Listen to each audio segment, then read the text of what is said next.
Everybody, welcome to the Development Committee, 14th of December 2017. Our usually emergency evacuation announcement. Should we be requested to evacuate the building, would you please leave the building via the nearest available exit to the chamber. Our assembly point will be in the public car park at the side of the Civic Suite. Please do not delay your evacuation to collect any belongings. Please do not return into the building until given permission to do so by council staff. Please note that this meeting will be audio recorded, and if you have a phone, please ensure it's on silent. Thank you. Right, apologies for absence. They've been received in the office from Councillor Steptoe, who's been substituted by Councillor Cutmore, Councillor Milne, who's been substituted by Councillor Hazelwood. There aren't any more, we're all here. So. Non-members attending. Thank you. We've got Councillors Ward, Lucas Gale, Hughes and Hoy. Mr. Hoy. Thank you. Item 4, minutes of the meeting held on 23rd of November 2017. Are you happy for me to sign those as a correct and accurate record of that meeting? Yeah. Thank you. Item 5, declarations of interest. Williams first, please. Thank you, Chairman. Non-pecuniary interest, item 6, I'm a member of the Airport Liaison Committee and Ward and Parish Councillor, and then items 9 and 10 being a Ward and Parish Councillor. Thank you. Thank you. Councillor Mrs. Hoy. I just wanted to ask Angela Law whether I've got to declare an interest in item 6 as my sister-in-law works for the airport. No. Right. Councillor Stanley.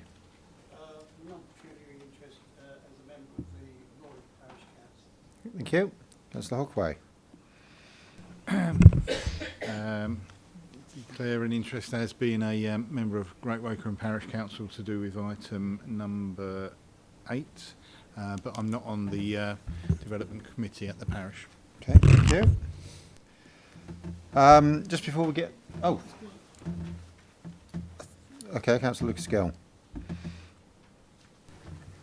Thank you, Chairman. Non-pecuniary interest in item 6, being a member of the Airport Consultative Committee. Thank you. Councillor Hazelwood. Yeah.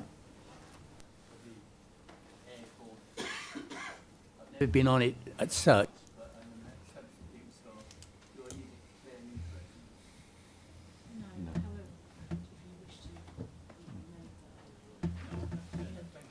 Councillor Ward. Yeah, I'm also a member of the Airport Consultative Committee, although I shall be not taking part in any of the discussions tonight. Thank you. Hi members, just before we get started on the list, there's an addendum that's been published that relates to all the items we're considering tonight. Just be assured that members have received that and had a chance to digest the contents. Right, thank you. The items that we've got before us tonight are quite significant items.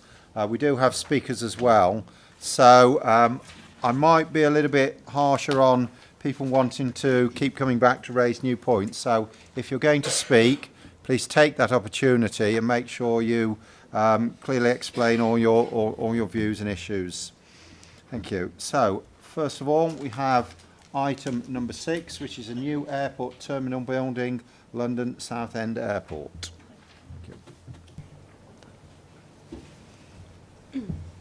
So members will see that the aerial image here just gives some context to the application site. You'll see the airport positioned centrally, and the new terminal building is as highlighted here.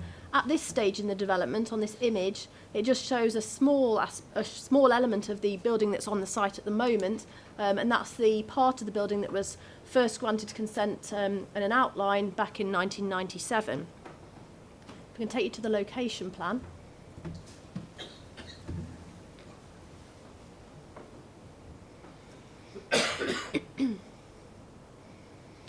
So on this plan, members will see the outline of the airport in its entirety, except for the far boundary here, outlined in blue. The application is relating to these areas edged in red, to the north and to the south of the new terminal building. See here that the building has increased in size from the aerial image, and this includes extensions that were granted back in 2012.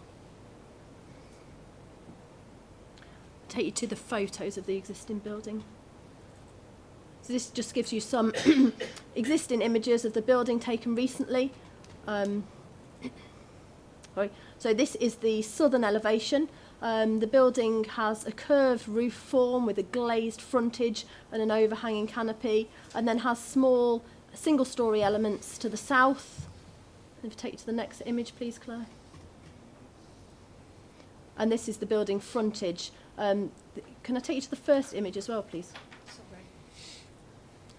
And then this is the northern aspect of the existing building, which also has this single-storey element. The proposal is to demolish the single-storey elements to the north and the south elevations. This is the one to the north here, and replace these again with single-storey elements, but larger in scale. I can take you to the proposed elevations now.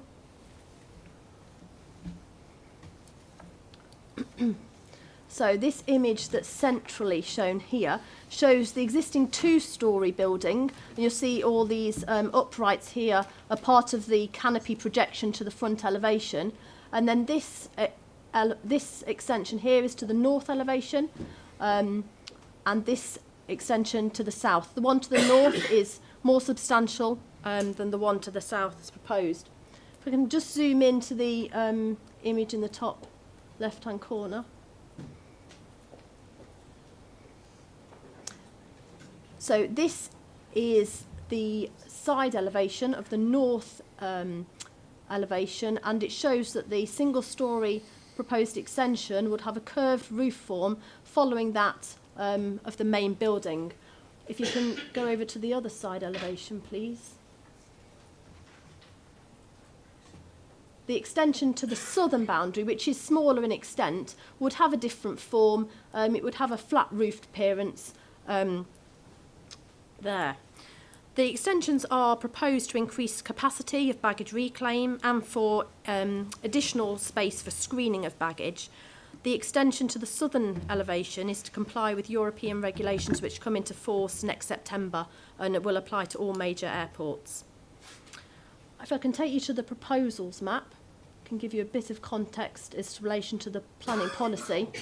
So the site and the terminal building is positioned here, is within the area allocated in the Joint Area Action Plan for development within the airport boundary and its environs.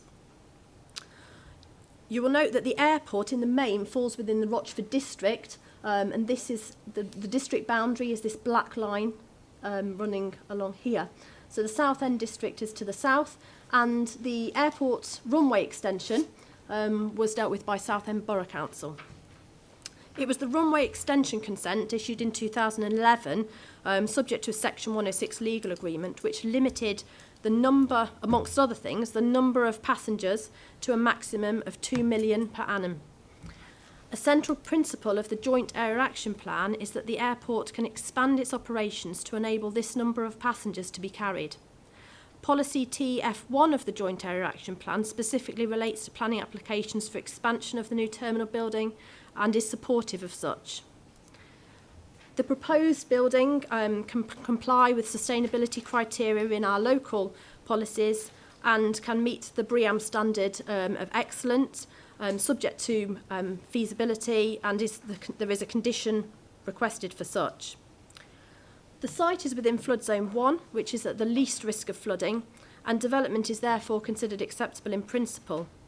Given the scale of development proposed, it is considered necessary to impose a condition to require a detailed surface water drainage strategy to be agreed prior to commencement of the development. So the development wouldn't be able to start until that was all agreed. This is to ensure that surface water runoff did not exceed an agreed rate. The applicants would also be required to undertake some archaeological investigation in relation to this northern end of the site. The recommendation, Chairman, is one of approval subject to the conditions as stated and as noted on the addendum. Thank you. All right, members. There's a huge amount to say on that, which is good. I'm quite happy to go straight to the recommendation printed on 6/15 with the relevant change as mentioned in the addendum. So on that basis, the members in favour, please indicate.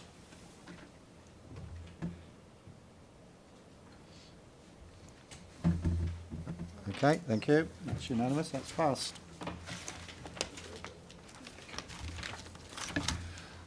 Item 7. Land to the north of London Road and south of Raworth Lane and west of Raworth Industrial Estate, Raworth Lane, Rayleigh.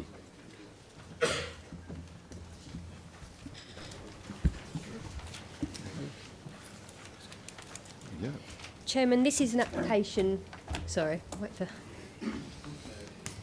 Start on the location.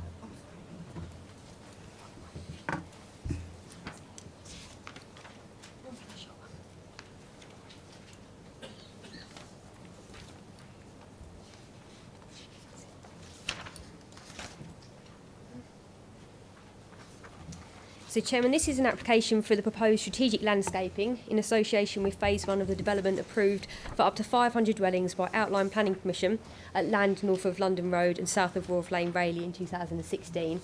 So, as you see here, it's the northern area of that extent. It does exclude a couple of parcels here as well from this particular application, but the wider site extends all the way down to London Road as part of the outline application that's already been approved. Go to Plan 2, please.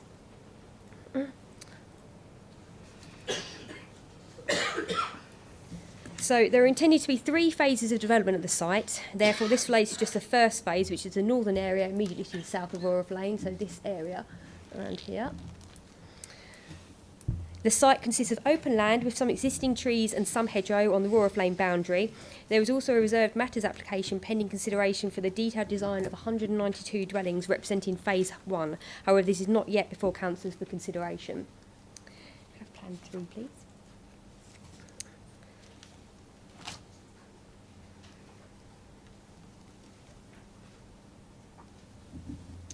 So the strategic landscaping proposed incorporates 5 landscape zones. We have a link road corridor, which is through the centre here. We've got a footpath. If we can try and see if we can zoom in on that central area. Very middle part. That's it, thank you. So here we've got footpath and cycleway on the eastern side, and then on the western side we've got a footpath, and as you can see there's a swale also running through this area, and there's various collection of street trees. We've also got a gateway landscape along the Raworth Lane, so if we can go up a little bit, we can have a look at that. So this is about 20 to 30 metres of landscape strip all along this frontage here. It also it's going to be about 1.5 metres in height worth of earth shaping, and again we've got sort of swale feature all coming through here as well. The east-west corridor, so if we go down to the central green section, that's it, thank you. So this is called the Northern Strategic East-West Corridor. So it's a central green, which includes the main area of open space. It's also going to have a children's play space within the centre there. It's going to have a village green type character with planting and management, part semi-natural and part urban park. Within the Western Landscape Corridor, so that's to the far west, we've got a whole section here. Again, a good level rural-looking landscaping proposed here. But it is restricted in height, the landscaping here, by overhead lines and power lines. We've got a network of recreation paths all running through this area. A woodland copse as well is in this particular area here. And as you can see, we've got the attenuation basins to the north and to the south in this particular section. So the key material considerations are landscaping, open and play space, noise, surface water drainage, highways, public right-of-way and ecology. With regards to landscaping, the large majority of the landscaping will be entirely new, the site being mostly an open field in character with the retention of some trees and remnants of some hedgerow. The council's arboriculturalist does not object to the principle of the scheme. More hedgerow corridors are considered to be required, and this is controlled by the condition that we've imposed. There are 2 trees proposed for retention that were required to be removed within the outline application. These will still require removal to ensure that they do not conflict with the visibility space for the access. So they're roughly there and that location up here.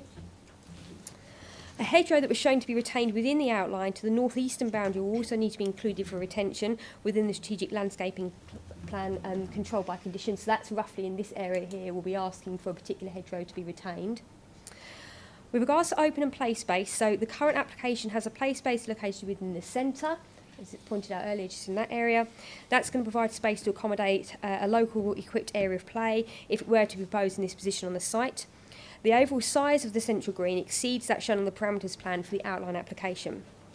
With regards to noise, the current application does link to the noise mitigation requirements as it shows the landscaping arrangements which would need to include earth bunding. The Council's Environmental Services Department is not concerned on the basis of the information provided, which shows an initial overview of the intended noise mitigation. Full details of the height and profiling of the earth bund shown along the gateway landscape along Roarth Lane, so along the front here, and also along the eastern edge, which are proposed in relation to road traffic noise, will be dealt with through conditions attached to the approved outline application. With regards to surface water drainage, the strategic landscaping scheme submitted currently shows the use of swales and attenuation basins. These are in acceptable locations from a design perspective. There is a slight difference between the plans submitted as part of the details for discharge and drainage details for the outline application and the strategic landscaping plan. However, this can be addressed by condition. Highways and public rights of way. During the course of the application, a footpath has now been provided to the east of the proposed school site as sought by County Highway. So that's running along this eastern edge here. This was excluded from the original outline as concern was initially raised by County Education. However, they have now removed their objection. Essex Bridleways Association has requested that a bridleway access be provided through the Western Green Corridor, so along this area here. However, when consulting county public rights of way, they're not supportive of such a bridleway, as it would not connect to any equestrian accessible public rights of way to the south and to the north. It would only link to the Plotnam bridleways, the majority of which are not publicly maintained, via Roarth Lane, which is considered to be an unsafe connection. As there are safety concerns, it is not appropriate for this development to provide the bridleways thought it's considered. Ecology. So for the Council's Ecology recommends a further condition be imposed requiring further survey work to be undertaken prior to works commencing as part of the current application. However, based on the survey work undertaken as part of the outline application, and since that time by the developer, such a condition is not considered reasonable. Mitigation related to great crested newts remains a requirement of the outline application. Since this report and addendum were produced, we have also received a landscaping briefing from Countryside, which was forwarded by Countryside to members on Tuesday. This provides a brief summary of their landscaping concept as part of this application. It's not necessary for members to have viewed this prior to reaching a decision on this application. Chairman, this application is recommended for approval, subject to a condition, which is also shown amended on the addendum. Thank you. Thank you. Going to have some hands this time, I think. Councillor Stanley. No. Just full council for standing. First of all, may I say that... Can you just turn that microphone off, please? Sorry. Yeah. So, Yep. Oh, lovely. First of all, the site is actually not Rayleigh but Roarth and comes under Roarth Parish Council. I know you spoke about Roarth Lane. The next thing is, where is the water intended to go? As you know, that the site, what we're looking at the moment, is in Zone 2, I believe, and there are different levels of the way the site is. It falls back into the Roarth Industrial Estate and onto Roarth Lane. My concerns are with the retaining of water from those and pulling it round to the number 4 pond, or pond number 4, which is actually draining into pond 1. I'd like to know if the officers have gone to the right parent owners of the Roarth Brook in places where they are the right parent owners, and if the council have spoken to them. And as this site was already known to flood on the first instance this came to council and was rejected on the basis of tidal locking and flooding because it hasn't got the infrastructure there, how do you mitigate that tidal locking in relation to your disposing of water from Pond 1 and other ponds. These plans, as I say, were refused because of tidal lock-in, and those comments were made by Councillor Keith Hudson when he was here, and Ian Ward at that time. I want to know if any consultations have been with the Roy Parish Flood Action Group, as they have very up-to-date calculations on that area that we're talking about. And as the inspector was invited in the first instance on the first plans that were put in, but was then told that the council refused it, and then it was reapplied for, could you tell me why we haven't asked the inspector to revisit the site?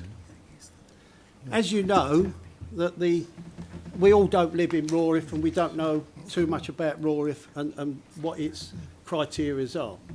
The floodplain in the Rawrith, the water floodplain, high table, is a high table water table.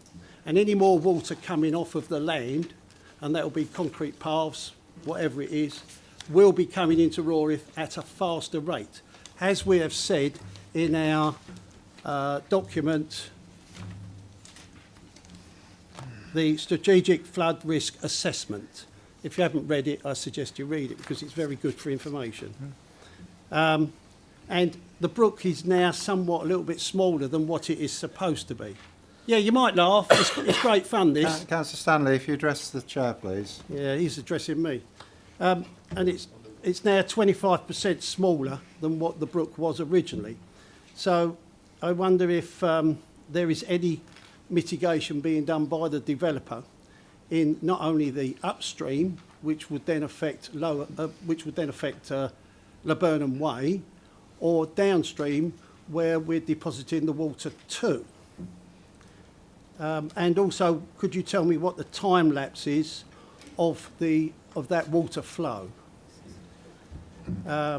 Also, I noticed that the developer has identified 9 sites of where water is discharged from the land, from the pipes.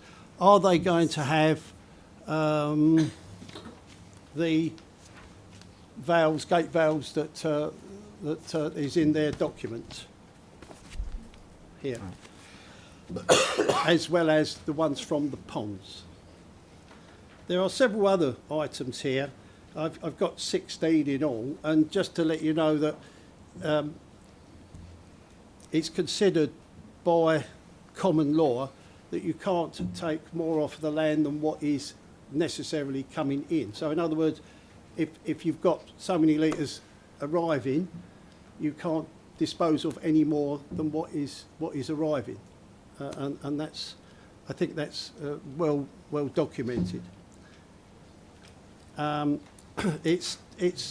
We have on pages 21, 5.6, page 8, 3.2, 15 up to 17, page 19, 5.1 and 0.2 out of the strategic flood risk assessment, and I think they come into play in this circumstance.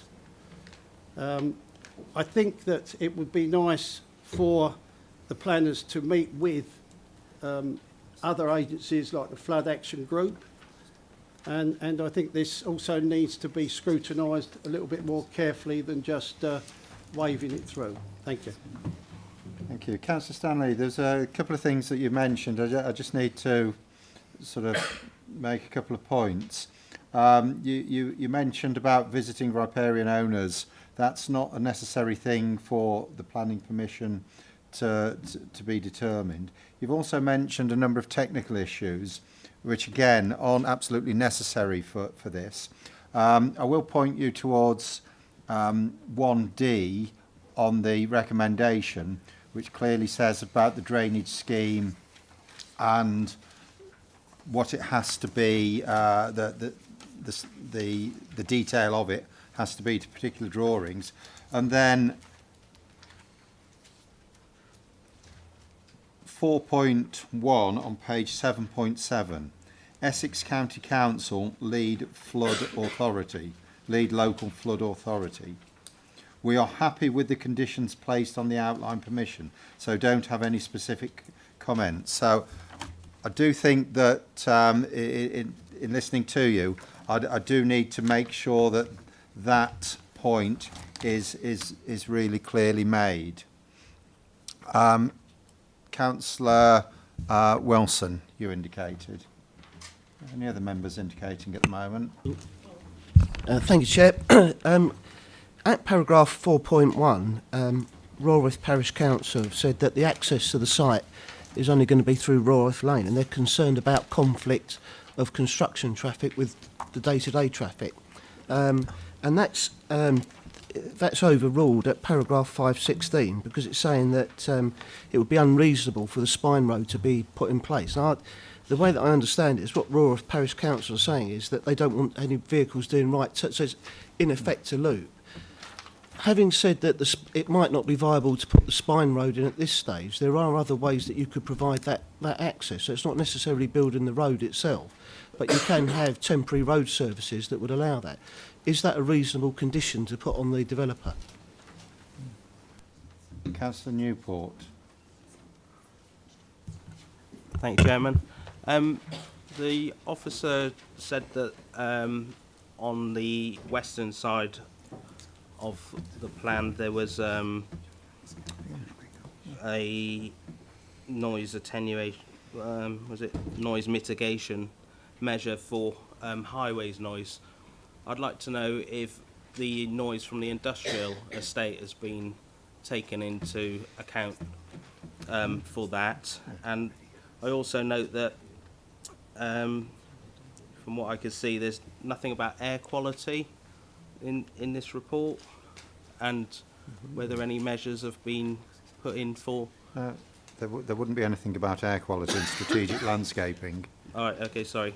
I'll just stick with the noise from the industrial estate then. Thanks. I believe that's where the bund is. Would you want to...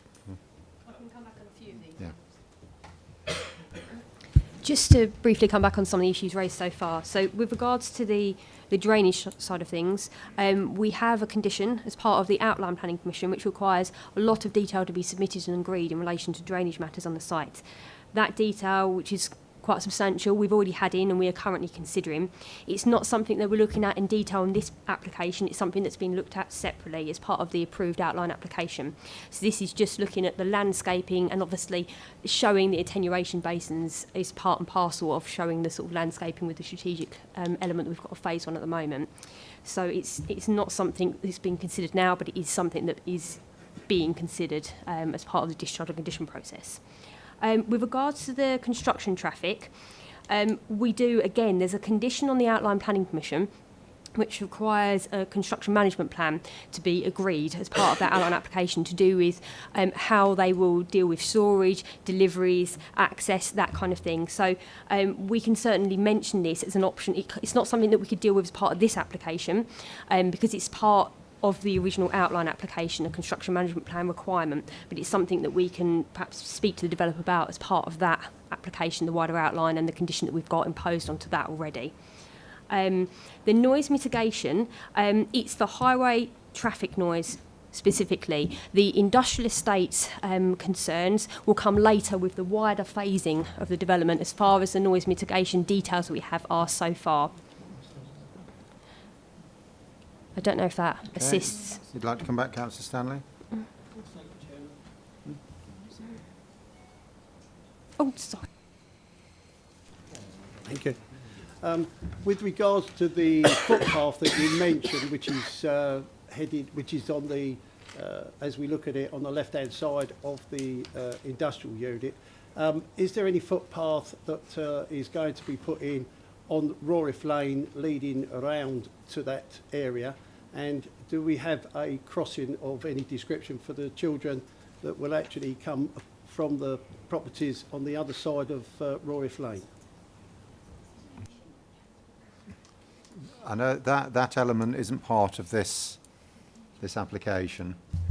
No, again, it is something we've got, so just checking with my colleague actually, because she dealt with the outline application. There's again an outline application condition which required a crossing over the road. It's not part of this application, but it will then connect up with this footpath as well.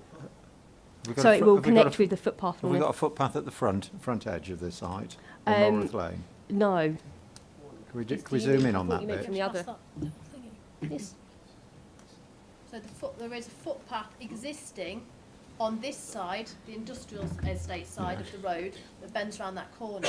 There isn't intended to be a footpath on this side, but the footpath would come out, extend a little way, and the crossing be approximately there.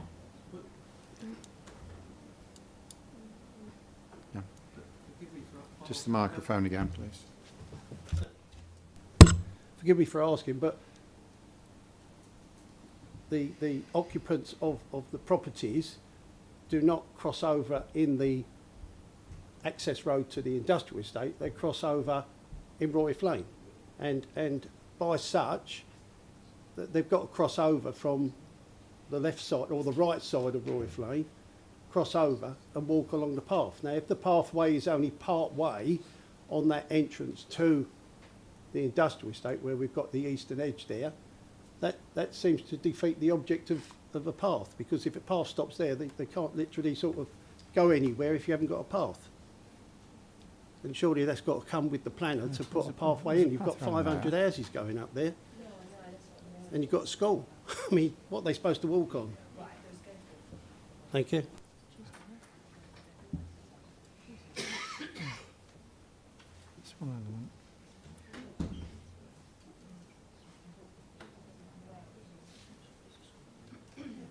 It's within the site. Chairman, there is, where Katie was showing with regards to the eastern edge, so there will be a footpath coming along Royth Lane, wrapping around this edge, which is not part of this application. So we're not currently, the parcel of land to the right up there, which is a part of the outline application, is not part of this consideration. But there will be a path that runs all the way along down that edge and then links in with the footpath that is shown within this application as well. Is that helping, or is that... Okay.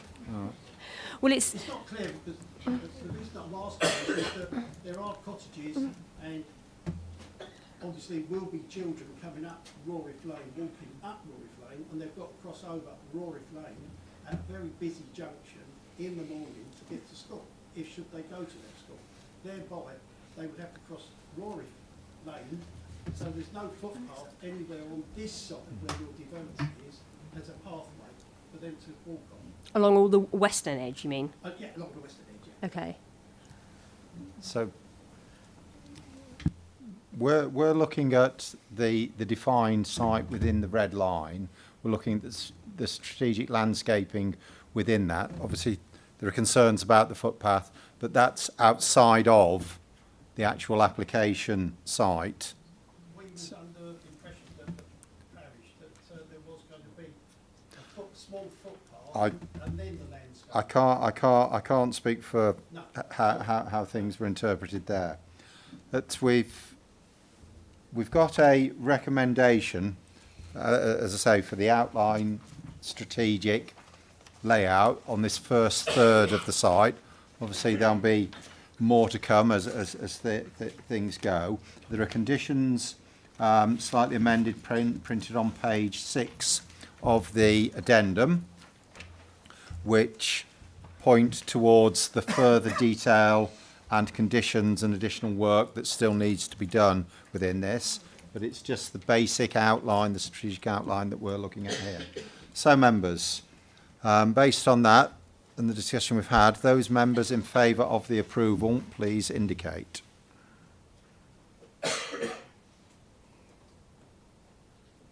Okay, thank you very much. That item is carried.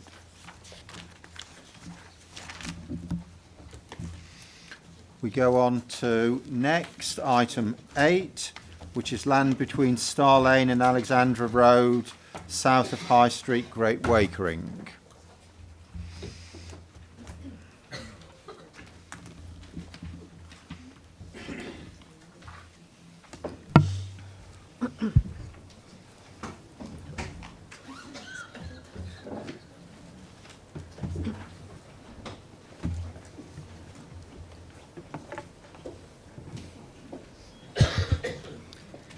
Chairman, so just to give some context to the site, we have Star Lane down here, and then the main high street in Great Wakering, and the site that we're talking about is this area here roughly, with the ponds just lying outside of the application site boundary to the south. I'm going to take you to the proposal map extract, please, Claire.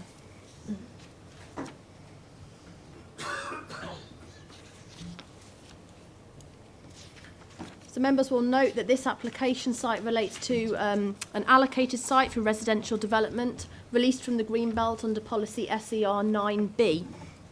The site has outline planning permission granted in 2016 for residential development for up to 180 units. In this application, the principle of residential development, the quantum and other matters to do with flood risk and ecology were all considered, as well as access to the site. This application before you tonight seeks approval for reserved matters relating to access, appearance, layout, landscaping and scale. I can take you to the character areas.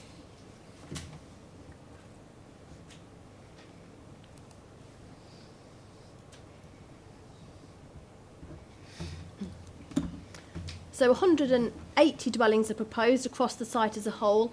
And in response to a conditional requirement on the outline for a design code, the applicants have proposed 3 different character areas in order that the dwellings on the site provide some variety in terms of the appearance and the scale and the massing. So you'll see that there's one character area here shown in green, and then another small area of similar types of dwellings in this area here towards the west. There's a yellow character area and then a purple, and it's spread across the site. There's a mix of 2, 3, 4 and 5 bed houses proposed, as well as 1 bed flats. The variety in terms of the architecture, I'll show you when I take you to the elevations in a second. There are 17 different housing types proposed, a mixture of 2 and 2.5 stories. Could I take you to the height massing plan, please, Claire?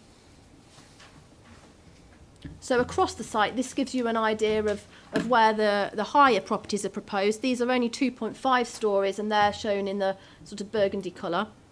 The remainder are largely 2-storey, which is orange, with only 1 single-storey bungalow proposed just there. The other yellow development you can see is garaging, so that's again single-storey. The maximum ridge height on the site is 9.6 metres, but many of the properties are lower at around 8 metres to the ridge. There's a mixture of houses and flats. The 2 flatted blocks are one provided here and 1 provided just there. Where dwellings back onto existing neighbouring residential developments, so that's along the northern boundary, and perhaps best shown you on the site layout plan. Please, Claire, it's number 4. So this is a coloured image. So where on the boundaries where the site adjoins existing residential development, there is a substantial sort of landscape buffer there, and the separation distances between the existing and proposed dwellings is in excess of what the Essex Design Guide seeks, and we say is acceptable. The relationship between dwellings on the site is also considered acceptable, and in the main, the 1 metre side separation, the council's policy, is achieved, as would minimum plot widths be achieved. All the houses would meet the council's garden area standard, and the two flatted blocks, which are here and here, would be provided with communal space, which is in line with how the council would usually seek to achieve residential amenity space for such. They would fall slightly under the provision, but the policy does allow for consideration of the wider environment and the proximity to other green and open spaces within the site. And on this particular occasion, that slight shortfall is considered acceptable. New structural planting is proposed along the northern boundary here, and then the main open green space is provided centrally within the site. That would have a swale running through it as part of the SUDS features, and this area of the open space would also be a depression, attenuation pond, also linking into that sustainable urban drainage system. The master plan landscaping strategy, if I could take you to that, please, Claire. It's further down towards the bottom, actually.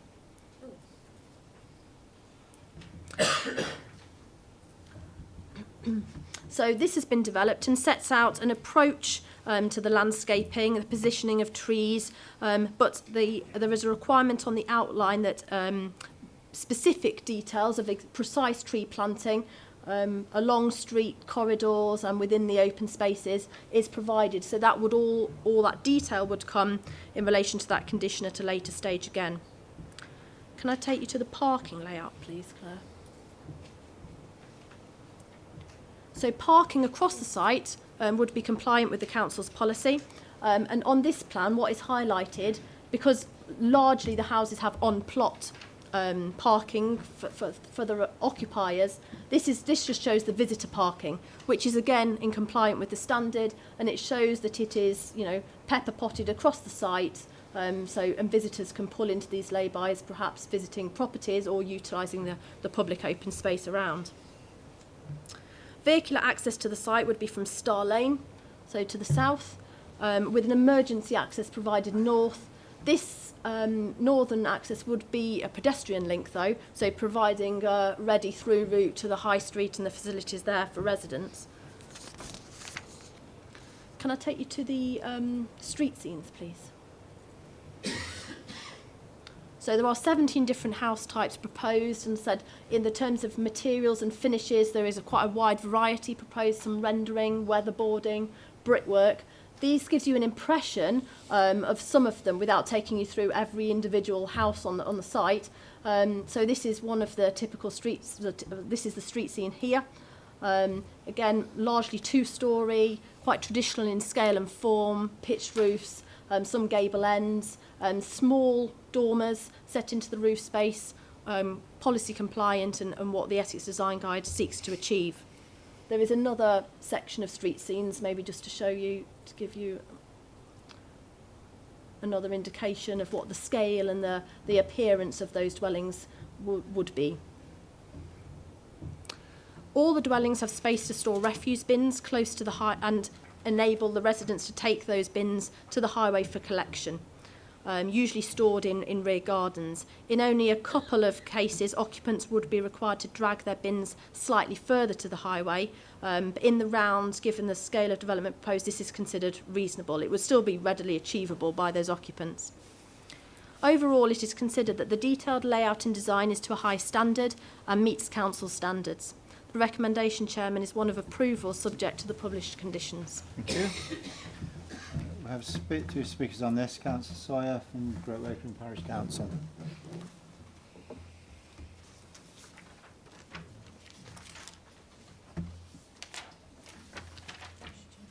Yeah.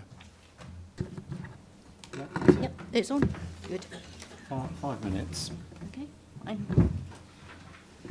I'm the Chairman of Great Wycombe Parish Council, and I've come to address the Council. I'm pleased that Taylor Wimpey did look at lots of the comments that came through on the Outline Planning Commission, and they have moderated their design.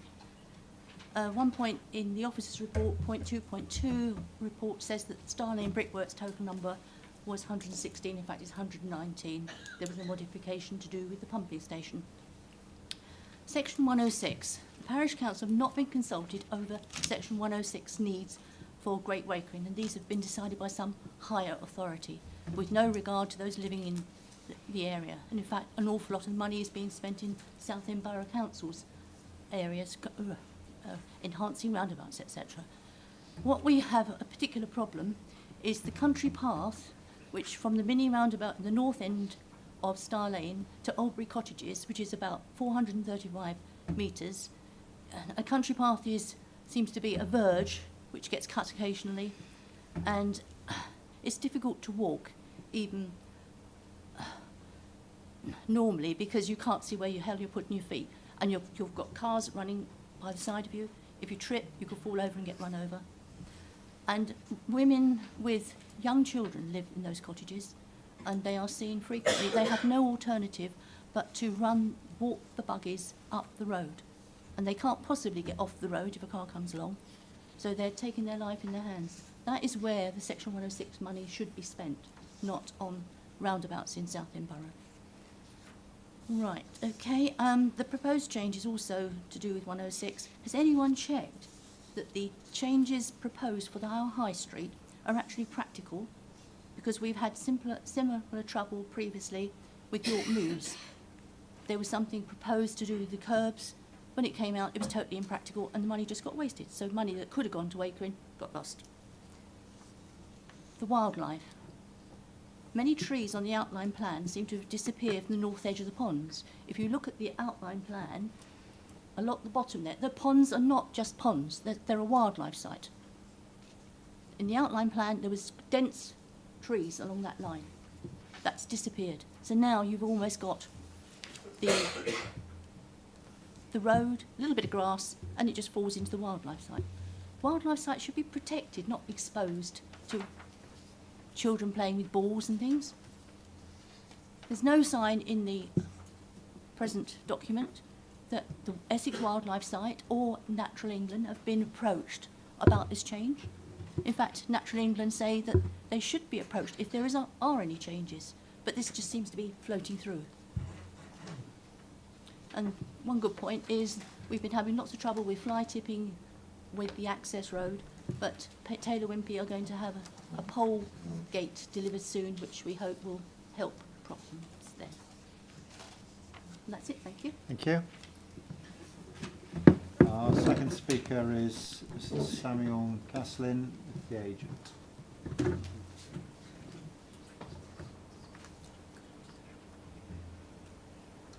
Again, 5 minutes. Jim. Thank you, Chair, and good evening, councillors. Firstly, I must correct, my name is Samuel Caslin, but I'm actually the planning manager at Taylor Wimpey East London, not the agent. We are immensely proud of the scheme that you are considering this evening, and it truly is a result of collaborative working between ourselves, the councils, statutory consultants, as well as extensive consultation with the local community. A number of pre-application meetings have been held with the parish, district and county council to ensure that the scheme is of the highest quality. The application began life in 2014 when the council allocated the site for housing in its site allocations document following extensive consultation. This was followed up in 2016 with an outline application for 180 homes, before which extensive pre-application consultation with the council, of which 63 homes are to be affordable. The consent was subject to a Section 106 agreement, which will see £1,771,672 paid by the applicant towards education and health provision to be spent in Great Wakering. We do not feel it is appropriate to revisit the legal agreement at this stage, and the council have not sought any additional funds. Of course, we are happy to continue our dialogue with the parish council, and I've mentioned as well to Councillor Sawyer that where there are any maintenance issue, we will seek to have informal discussions about how we can assist with any of those. The application before you tonight deals solely with fixing the detail, the house types, the layout and overall design. Before embarking on the final scheme, extensive discussions began with officers and councillors to the shape of the final design.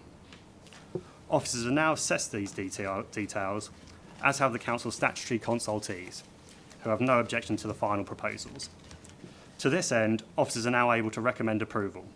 In doing so, the officers confirm that the details fully meet the council policies, this being in relation to the design, garden sizes, parking, etc. The comments made by the parish council are acknowledged and understood. We have made every effort to engage with the parish council at each stage and provided them with hard copies of the application documents. With regards to parking, each house has its own off-street parking of at least 2 spaces per unit, and some 45 spaces are provided throughout the site. With regards to wildlife, we have been in dialogue with Natural England, and their response to the application is also in the officer's report, and they have no objections to our proposals. Councillor Sawyer is correct. We have been working and engaging with the parish council, and we are looking to beef up our security on site with regards to the fishing lakes, and also working with the fishing club that use the site as well to ensure that the gates are locked regularly. We have now built over 100 new homes as part of the first phase at Great Wakering and employed a vast number of local people in the process. We hope that Taylor Wimpey have fully demonstrated how seriously we take our commitment to managing the construction stage in order to be the best possible neighbours to existing residents. Where issues have arisen, we have been quick to respond and rectify them. We hope to continue to build on the work we have completed so far in Great Wakering and continuing to invest in the local workforce. Thank you for your time, and I look forward to listening to your debate. Any of our visiting members wish to speak? Councillor Hughes.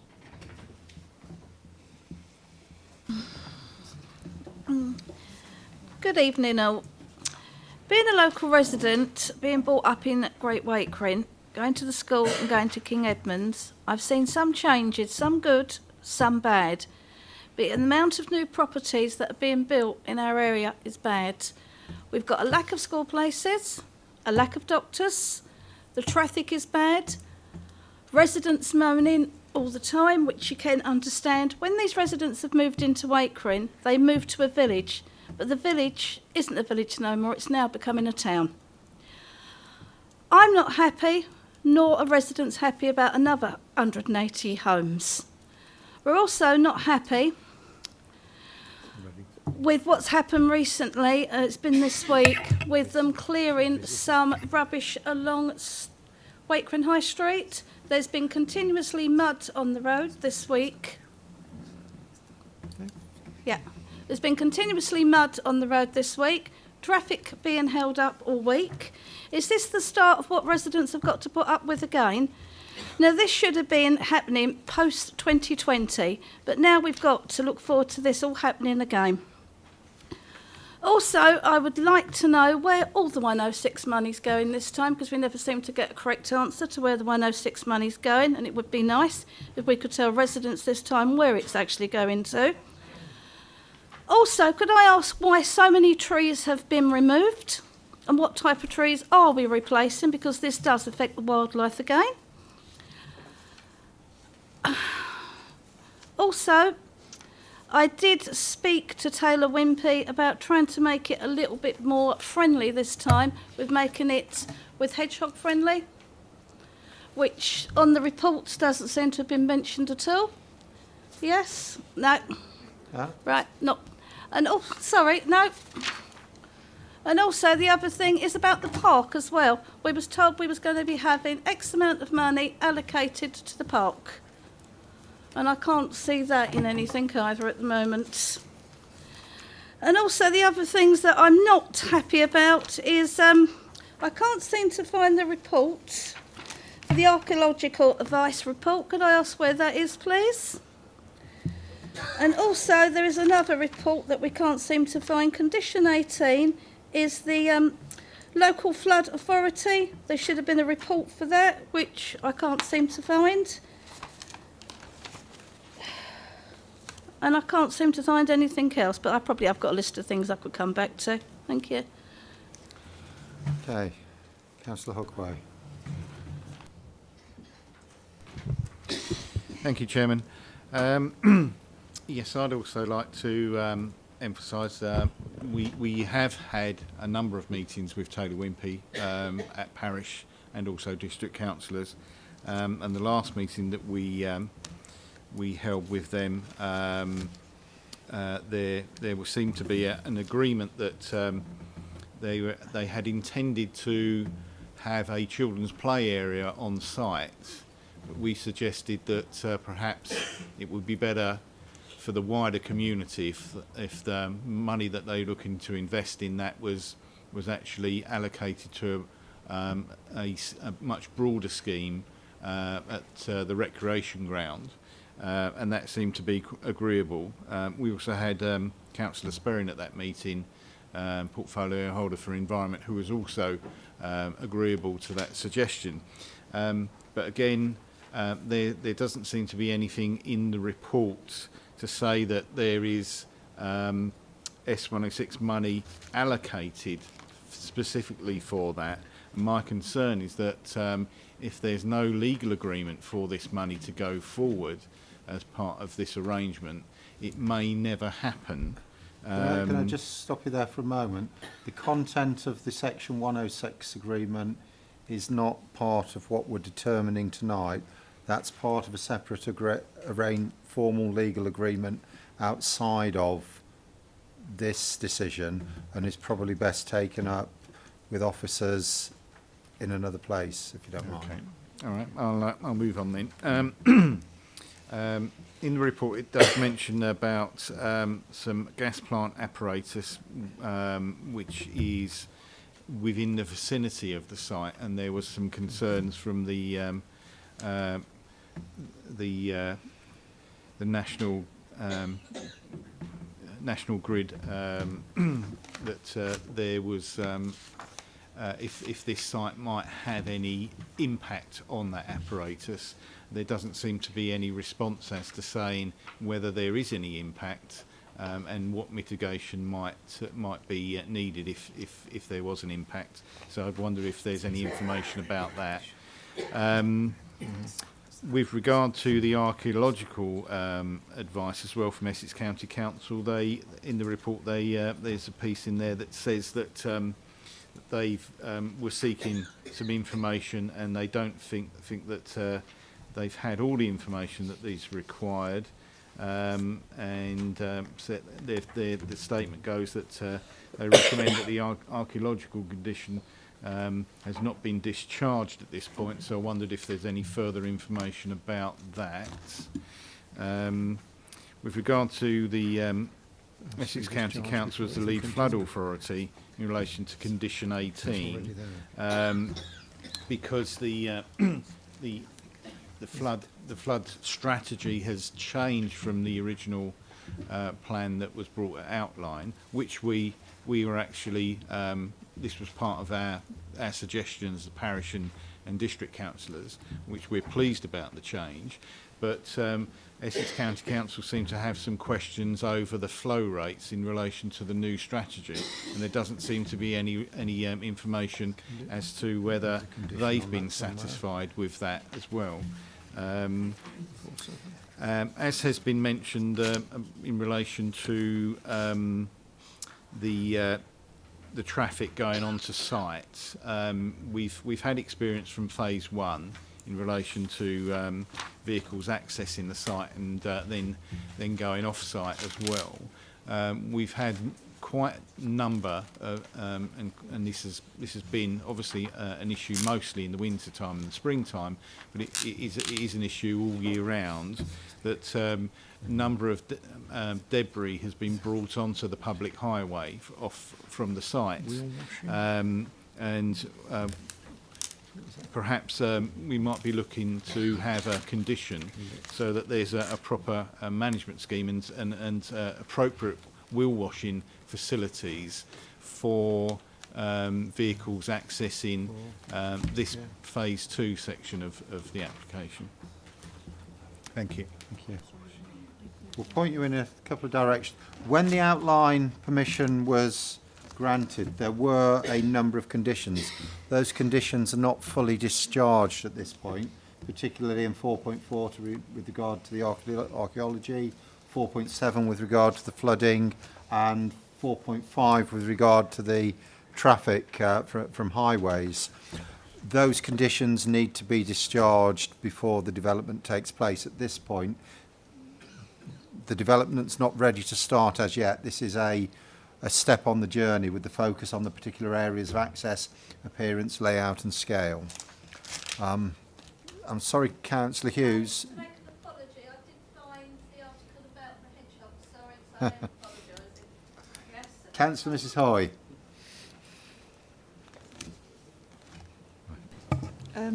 Yeah, I just wanted to ask Katie, does it meet our visitors, the amount of visitors parking? The only reason I'm asking, because on 4.1, Great Wakering Council is saying that it's short by 45. So I just wanted you to confirm that it does meet the parking. Well,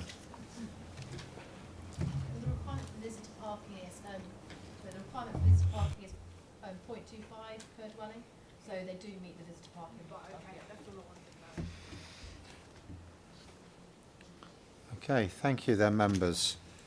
We have a recommendation printed on page 8.28, item 7, with various conditions.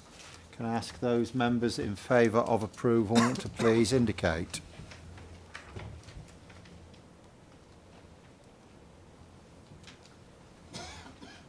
Thank you. unanimous. It's passed. We now move on to 11 West Street, Rochford, a deferred item from last month, which had been in turn referred from the weekly list. This is in two parts. The next application is the listed building consent, but this one is about the principal. So, I'm taking this one. Chairman, this application is for planning permission for the conversion of and change in use of the King's Head Public House into 11 bedsits and 3 shop units.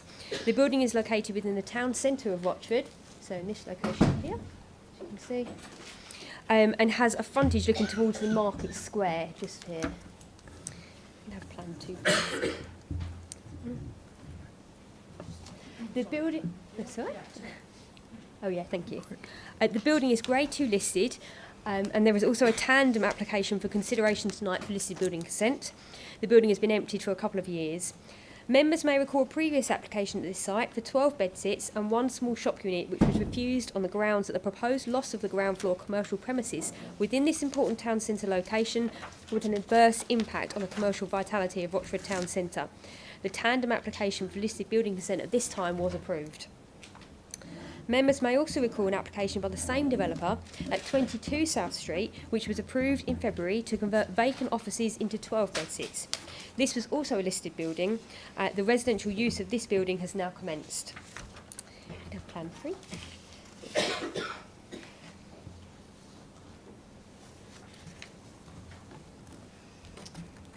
So the existing building consists of the pub at ground floor level, and then a 4-bedroom dwelling at first floor level.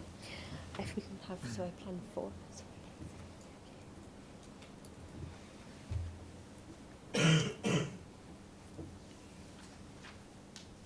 The front part of the ground floor will be converted into 3 shop units, which would utilise the 2 existing entrances here from the main road. One of these entrances will also provide access for upper floor bedsits. The rear part of the building will contain 4 bedsits, so you've got these in this location here. The shop units would have floor spaces of 16.8, 19 and 20.52 square metres. The Council's Economic Development team consider the inclusion of these commercial units would have a positive impact on the vitality of the Rochford Town Centre, having objected to the previous application. We can have plan 5, please. A new access will be provided to the rear, so in this location here, and that would be into bedsit 4 with the enlargement of existing window opening, and within the courtyard, so this area here, we would have a door formed into bedsit 3.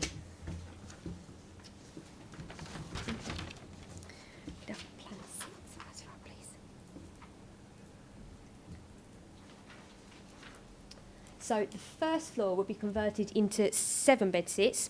There would be minor external alterations to the rear corner, providing a fire escape access, so in this area here, and a door opening to bedsit 11 through the enlargement of an existing window.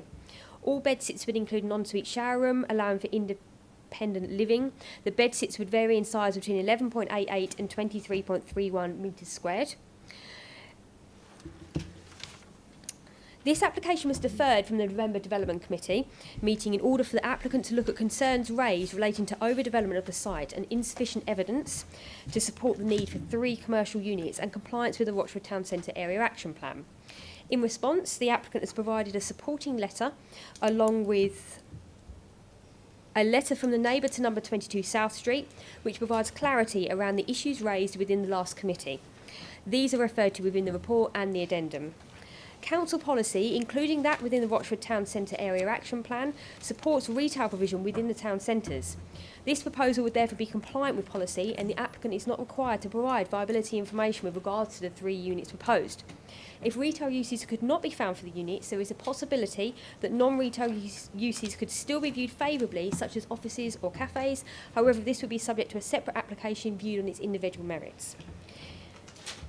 It is officers' view that the proposal would not represent overdevelopment here, but represents a collection of small units for residential and retail use that would add to the vitality of Rochford Town Centre. Since this report and addendum were produced, we have also received an additional resident response, which states as follows. I'll just read it out. It's a letter response. We don't know the actual, whilst we know the person who's written it, we don't have the address, so I can't provide you with that. But the letter says, I apologise for this late response, but I have been indisposed. It is my considered opinion that after living in Rochford since the 1930s, this will be the last nail in the flaky coffin and the destruction of Rochford's character. This began with the erection of the hideous new buildings on the North Street side of the square. It was not helped by the one large kitsch pump next to and eclipsing the genuine old stone water trough. The square has now lost its direction completely, with the failure of the local police force as it now become a no-go area. In the 1940s, it was possible to hold black tie functions in the Delft Cafe, virtually adjoining, with its charming windows and to park in a square. Now the whole area has become depressed and distressed, with respectable adults hesitant to visit after dark. I have already suggested that the square be opened up to North Street for better access, including buses. All high-density development will do is to aggravate the crumbling infrastructure of unbuilt but promised schools. Doctor surgeries have yet to appear and not always enforced. Every effort must be made to restore the King's Head to its original function of a community centre. This could help to improve the amenities of the area, of which the square is the logical focus. It may also help to mitigate the gridlocked roads. It also provides a refuge to the new developments on floodplains now being built, with entrance paths running downhill to ground floors at flood level. The flood protection provisions are wholly inadequate when the abnormally high tides next come. It is essential for the reasons stated and your own material policy considerations that this application is not approved, as it constitutes a tearing out of Rochford's soul. The King's Head must remain in substance regardless of commercial consideration, however well-meaning. So that's the contents of that letter. It remains officers' view that the proposal meets with policy, and this application is recommended for approval subject to the conditions listed within the report and the addendum. Thank you, Chairman. Thank you. We have two speakers on this item. Mr Paradise, speaking on behalf of the applicant.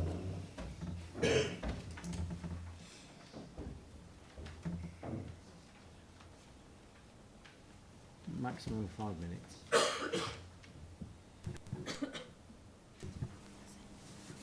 Thank you.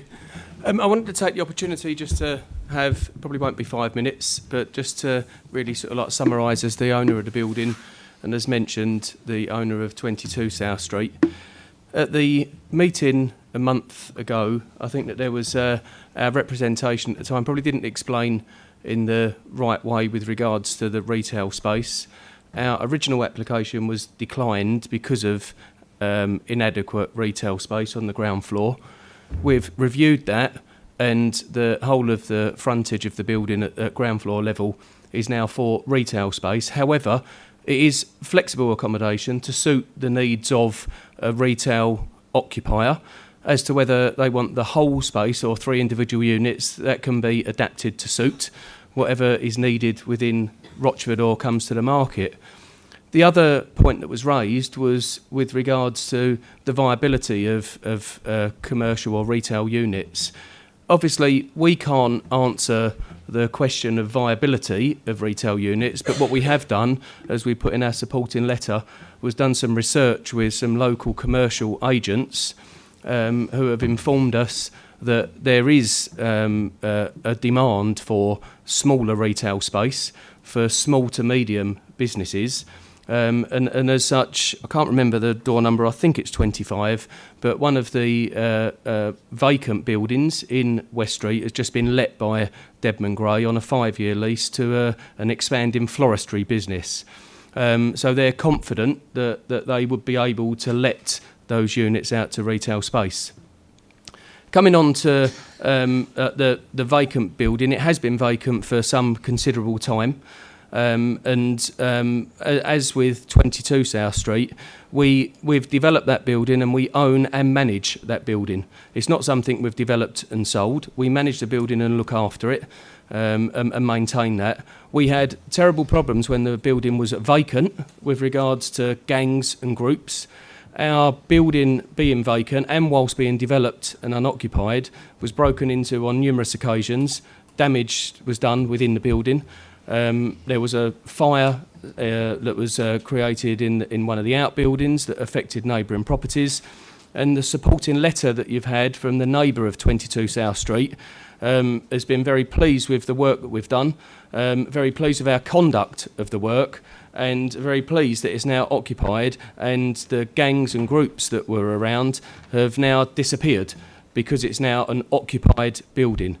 With regards to the King's Head, that is securely like shuttered up, and there was one area which was a Velux window in the roof, and we had a call from one of the neighbours, and that's been broken into recently, where it's vacant and people had climbed on the roof and got in, and that building's been vacant now for a couple of years. We're now working with Heritage. They're very happy with what we've put forward. The listed building element of what we're going to retain within the building, they're very happy with. The frontage of the build, or the external of the building, will look no different to the Market Square. And as I say, that we maintain and manage the building. So it will bring what is a listed building that's derelict and open to vandalism back into use and life, and be maintained and looked after to heritage standards. Thank you for the opportunity to speak. I have no more to say. Thank you. Mr. Pawley.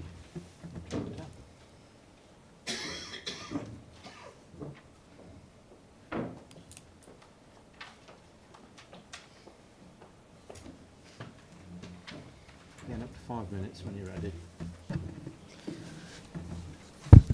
Good evening, and nice to see many of you again. If you want. Firstly, I would like to thank the applicant for providing those supporting documents, and I welcome the assurances that they did give regarding their intentions about the management of the property. However, I do think that actually limited steps have been taken which aren't really sufficient to address the concerns expressed at the last committee meeting, which led to the motion to defer. Turning first to the question of retail and commercial space. The applicants, as we just heard, presented an opinion from a local property expert suggesting there would be significant interest in the retail units proposed on the ground floor.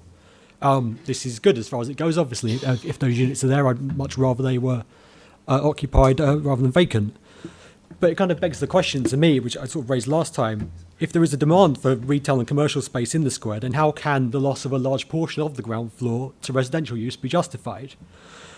Policy 3 of the Town Centre Action Plan seems clear on this point. It says that such a loss in the secondary shopping frontage is justified only where it does not have a detrimental impact on the viability of the town centre and where it provides an alternative use likely to contribute to the overall offer of the area. I've yet to hear any argument that suggests the proposed inclusion of 4 bedsit units on the ground floor meets these criteria.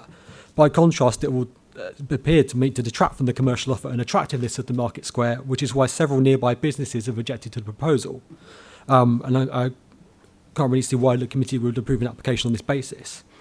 It was noted that the Economic Development Officer pointed out the need for start-up business space in this district. In that case, it seems more appropriate to retain the entire ground floor for commercial use, creating a hub for small businesses in this kind of very prominent and historic location within the town square. And this seems to be more in keeping with the council's stated vision for the area. One issue which I don't think the applicants have addressed concerns overdevelopment and the level of amenity provided. At the last meeting, I cited policy DM35 of the Local Development Framework Development Management Plan. It states that upper floors of shops and commercial premises in town centres can be used for residential purposes, but crucially only when the accommodation is self-contained and provides a satisfactory standard of convenience and amenity for the residents. At the last meeting, the planning officer suggested this wasn't relevant and that the DM35 was designed solely to ensure that residential units had separate entrances from ground floor shops. And with due respect, I find it difficult to accept that interpretation for 2 reasons. Firstly, the term self-contained, when we're talking about accommodation, has a very clear meaning set out in section 254 of the 2004 Housing Act. The third part of that definition states a self-contained flat is one where a toilet, personal washing facilities and cooking facilities are available for the exclusive use of its occupants. As we discussed last time, and according to the current plan, we can clearly see that bedsits 5 and 6 on the first floor share a bathroom access via a common hallway. This means they clearly do not meet the statutory definition of self-contained. Secondly, policy DM35 refers to the need to provide a satisfactory standard of residential convenience and amenity. noting again the shared bathroom for 5 and 6 and the lack of any laundry facilities for residents in the building, in contrast to the development on 22 South Street, which did provide that facility. It's extremely difficult to see how the current plans meet this test. These issues could, I think, be addressed by a less intense development of the site with fewer residential units, and I think it's unfortunate that that route hasn't been chosen. However, at the moment, I think it's clear that the policy contravenes the M35, and I'd ask the committee to consider making a positive commitment to providing accommodation of a reasonable quality by rejecting the current plans. My final point at the last meeting concerned the impact of recent and proposed residential development in the town centre and the surrounding areas on infrastructure, and the apparent lack of any cumulative assessment of this impact. Without repeating my comments, I'll note that these issues still exist. And in particular, I note again that Essex Police asked that the council consider refusing the application for 22 South Street earlier this year on the grounds that HMOs can produce an increased fear of crime which would detract from the residential environment. It's clear from consultation responses that this proposal has led to similar fears, and I ask that the views of residents here, as expressed in that most recent letter as well, should be respected. In summary, I feel the proposal remains inappropriate and unacceptable from a policy perspective. It appears to directly contravene the Town Centre Action Plan as well as the Local Development Framework Development Management Plan. I don't object to development on this site. I don't object to that including a residential element, but I would submit that compliance with council policy demands that the proposal be rejected, and the applicant asked to think again about what constitutes appropriate development in this important town centre location. Thank you. Thank you. Non-members first. Councillor Hoy. Thank you, Chairman. Just a couple of points. With regard to this application, it states for 11 bedsits. In paragraph 10, it says the proposal represents an HMO, which I believe it does. I think there's a contradiction here. I think this is demonstrating that going back to the points for concerns last time, it's an overdevelopment of the site. It clearly can't fit 11 bedsits in the normal way if they're sharing a bathroom, at the very least. That's the first point. The second point is, on my favourite one, parking standards.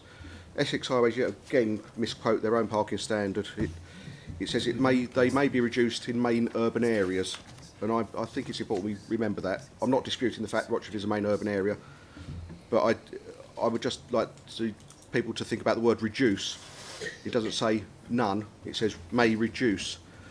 I think no parking spaces is wrong in this area. I can understand the requirement maybe there may be fewer required than the minimum, and certainly I can see the need that you might say, as there's a big car park behind, you may not need visitor spaces. That's fair enough, but I think this none is going too far. And then I'd like to draw people's attention to, which I've now lost, on the addendum, Essex County Highways suggestion regarding the cycle store. I think I've turned over too many pages. I have. On page 9, point 1 of their recommendation, so they're suggesting a recommendation, is regarding cycle parking. They're saying cycle parking shall be provided in accordance with the EPOA parking standard. The officers have decided that Essex County Highways are wrong to recommend this. This is one of the things we keep being told as councillors. We should do what statutory consultees say. The statutory consultee is saying there should be secure cycle storage within the site.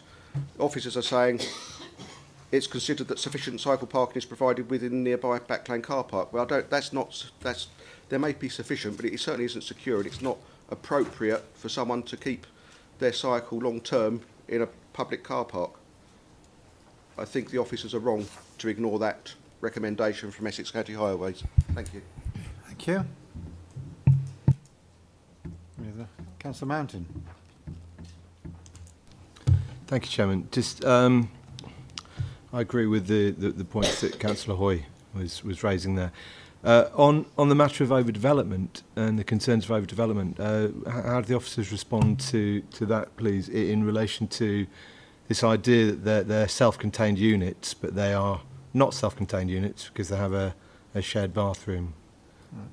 Just before they answer that, I do need to point out that we had a previous application it was refused, but one of the grounds for refusal wasn't overdevelopment.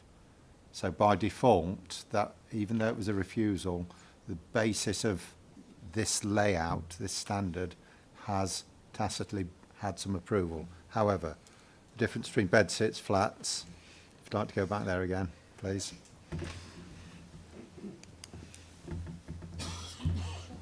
So I think with regards to the bedsit and flat discussion, you know, it is something that we've obviously looked at with previous applications, and in 22 South Street we also had a similar situation, yet that was also approved with the bedsit scenario. So we've got at ground floor level, there's some that have ensuite facilities and therefore they don't share a bathroom, but then we do have some at first floor level which are more classified as a HMO, so they are sharing the bathrooms.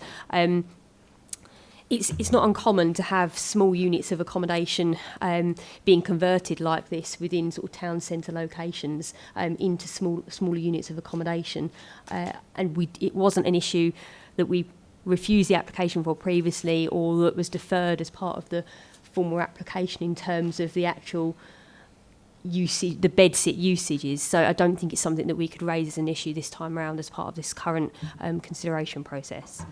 Yeah, Councillor Williams.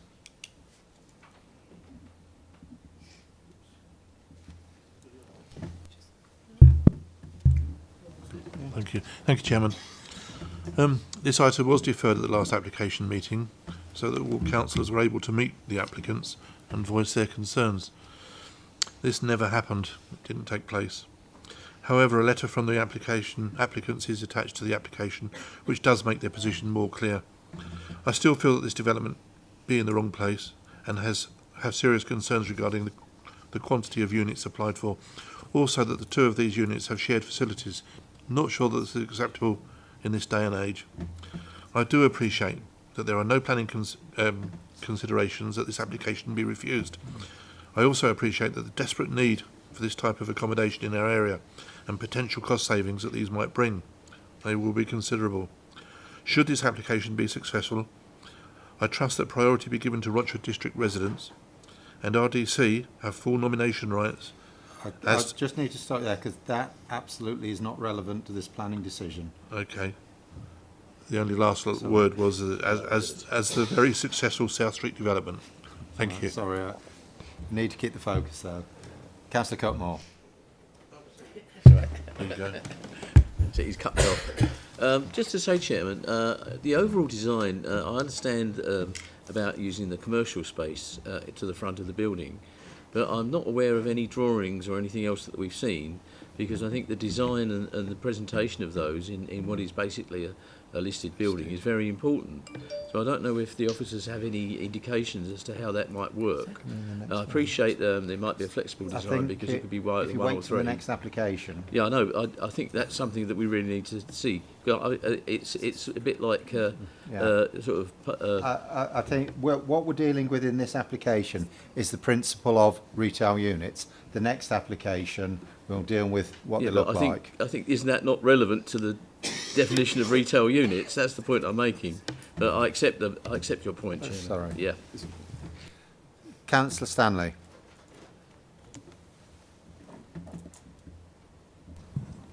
Thank you, Chairman. In the addendum, page 8, we've got, apart from what we've listened to at the moment, a lack of bin storage, and the internal walls are not in keeping with the listed building. Concerns of the structure is what we've got there. Are we to suppose that the internal walls are coming down and this is going to be reconstructed? Internal walls and the change to the listed building, that's next application. The comment about bins is from a resident, but can we illustrate what the provision is?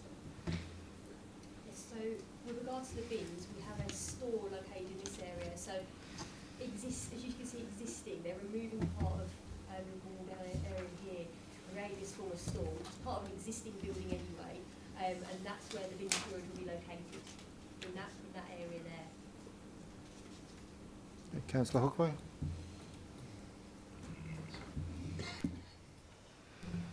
Thank you, Chairman. I'm very interested in Councillor Michael Hoy's comments in relation to parking and the cycle storage, because remember at the last meeting I raised the issue about parking and was told that being a town centre development this was not relevant, but Councillor Hoy's assessment of the actual wording in relation to the fact that parking may be reduced in that area may also look to say that that there may be a requirement for something, but this development doesn't provide anything. And also, as I say, it's very interesting in relation to the comments with regard to the cycle storage as well. We haven't had a response about that, so I'd like to know why our officers have determined that they want to ignore Essex County Council's advice. Thank you. I will just reiterate the point that I made about the parking last time. Some of us longer in the teeth members have been there on numerous occasions expressing concerns about parking in town centre locations, and given the drive towards sustainability being directly on routes of public transport for both buses and within very short distance of a train station, and with public parking readily available, there just isn't a sustainable argument against the need to provide parking provision. However, Mr. Thomas is very good on bike stores. I was going to comment on the vehicle parking. Bikes are the particular. Well. With regards to the cycle storage, because we are in a town centre location, we wouldn't normally expect them to provide a independent sort of cycle store because of its close proximity to, like Councillor Smith was saying, that the train station, the bus points, there are cycle stores as well within the actual public car parks. It's not something that we would have any strength in really imposing and trying to get them to seek on the site. I think we'd have difficulties there, and that's why it wasn't put forward as part of the recommendation. The members, there does seem to be some weight behind bicycles, and I won't say that I own 7 bikes myself, but I do. I think if a member were inclined, it might be in order to put a recommendation forward around that area, possibly with the detail to be discussed precisely with officers and what's achievable at a later stage. But would you like to do that? Yes. Yes, I'd like to put forward that proposal so that we go with a recommendation from Essex County Council in relation to provision of cycle storage on site. Councillor Newport like to second that. Okay. Right, thank you, members. We've had a debate. We have a recommendation printed on page 9.8 with an addition of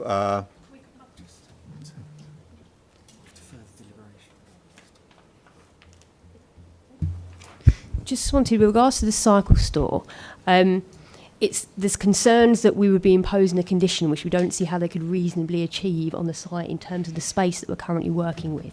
If we impose a condition they can't reasonably achieve, then it make it very difficult for us to actually discharge a planning condition on that particular condition, as I don't see where the space is to potentially accommodate a cycle store within the area we're working with. Councillor Hookway.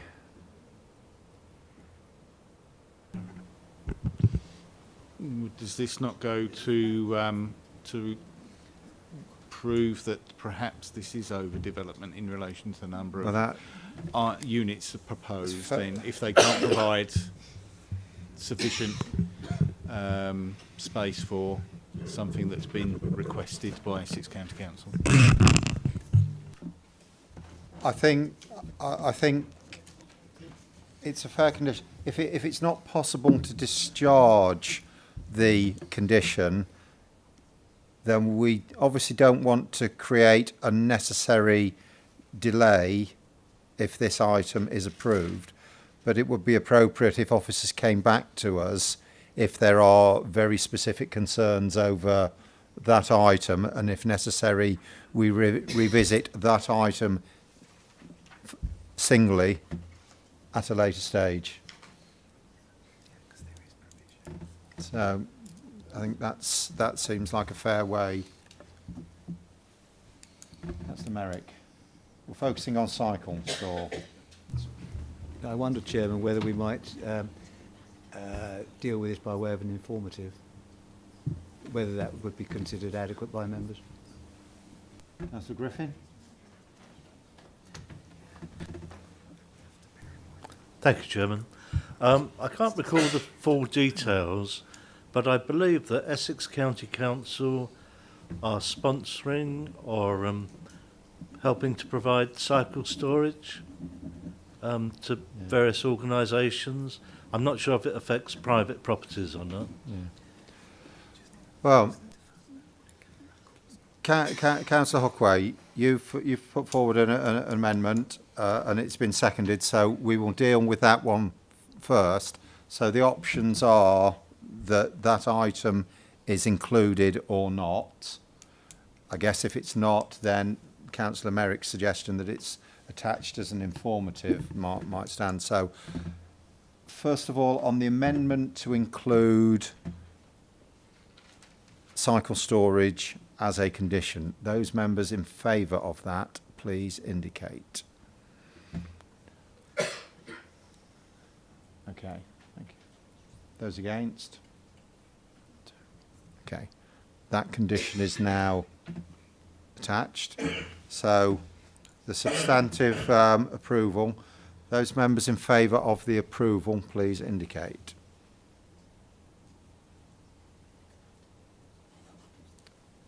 Those against? That item is approved. Could I ask for my vote against to be recorded, please? Yep. We now have item 10, which is the listed building consent to the same property that we have just been discussing.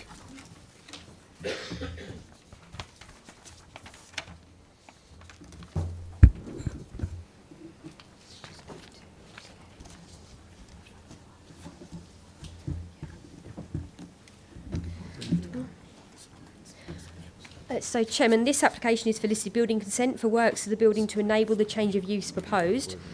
Members are reminded that listed building consent was granted previously under a separate application for similar works.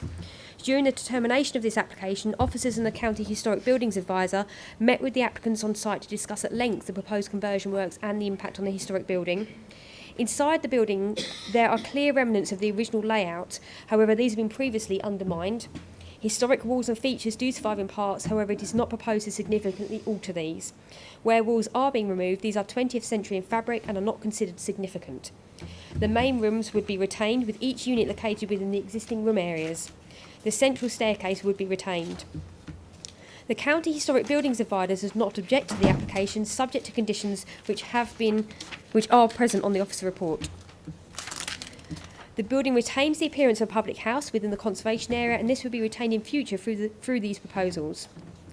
Since this report and addendum were produced, we have also received an additional resident response from 5 St Andrews Road, which states as follows.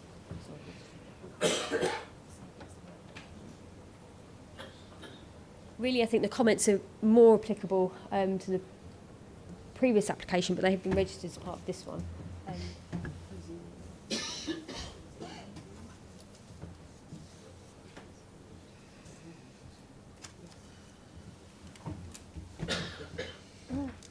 So it says, I urge you to turn down this application. It smacks of Rachmanism. An application to turn the Punch Bowl into a family home was refused, and I think this application should be refused. The developers bought it as a pub and it should stay a pub.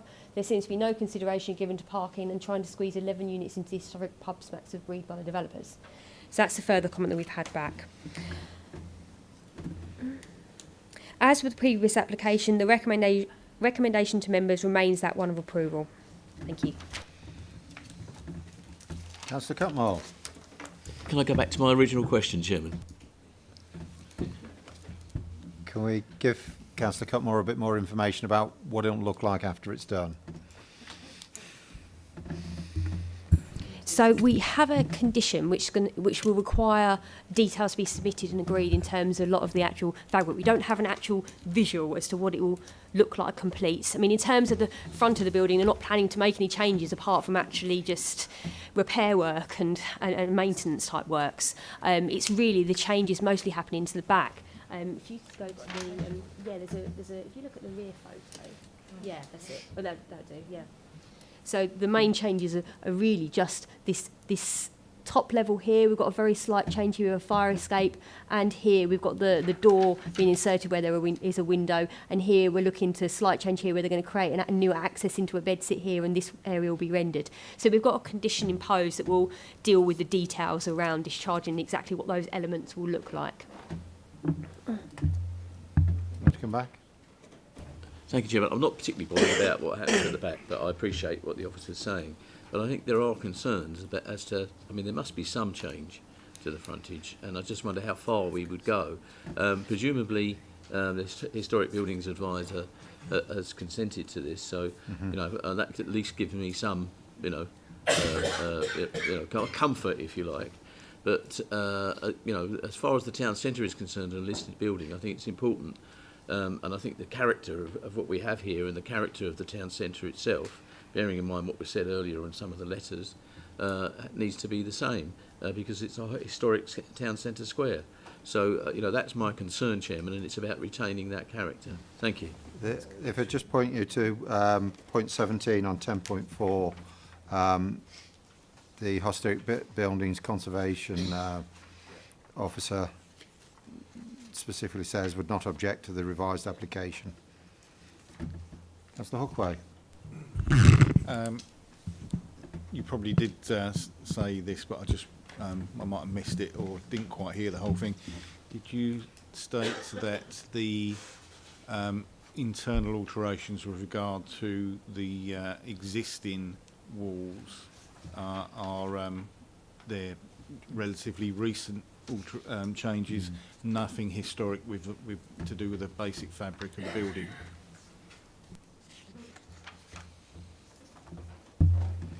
Yes, it's the 20th century, and our Historic Buildings Advisor has been in and had a look during the course of, I think, the previous application, and we're looking at quite minor changes. They're really trying to work within the layout of the existing room formats, with obviously some additional partitions included, so we're not looking at an awful lot of impact on the actual internal walling of the actual building itself.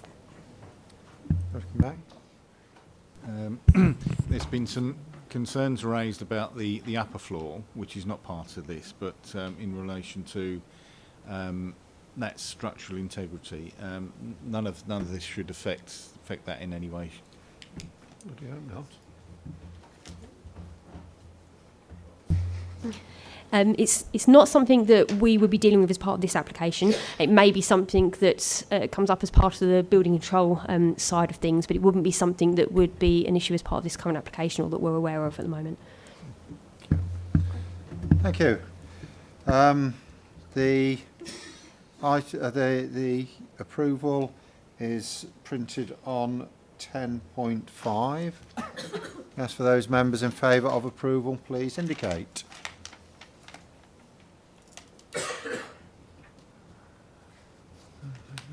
Those against? 1, 2, 3. Okay, thank you. That item is approved. And at 9:10, that brings our meeting to an end. Thank you very much.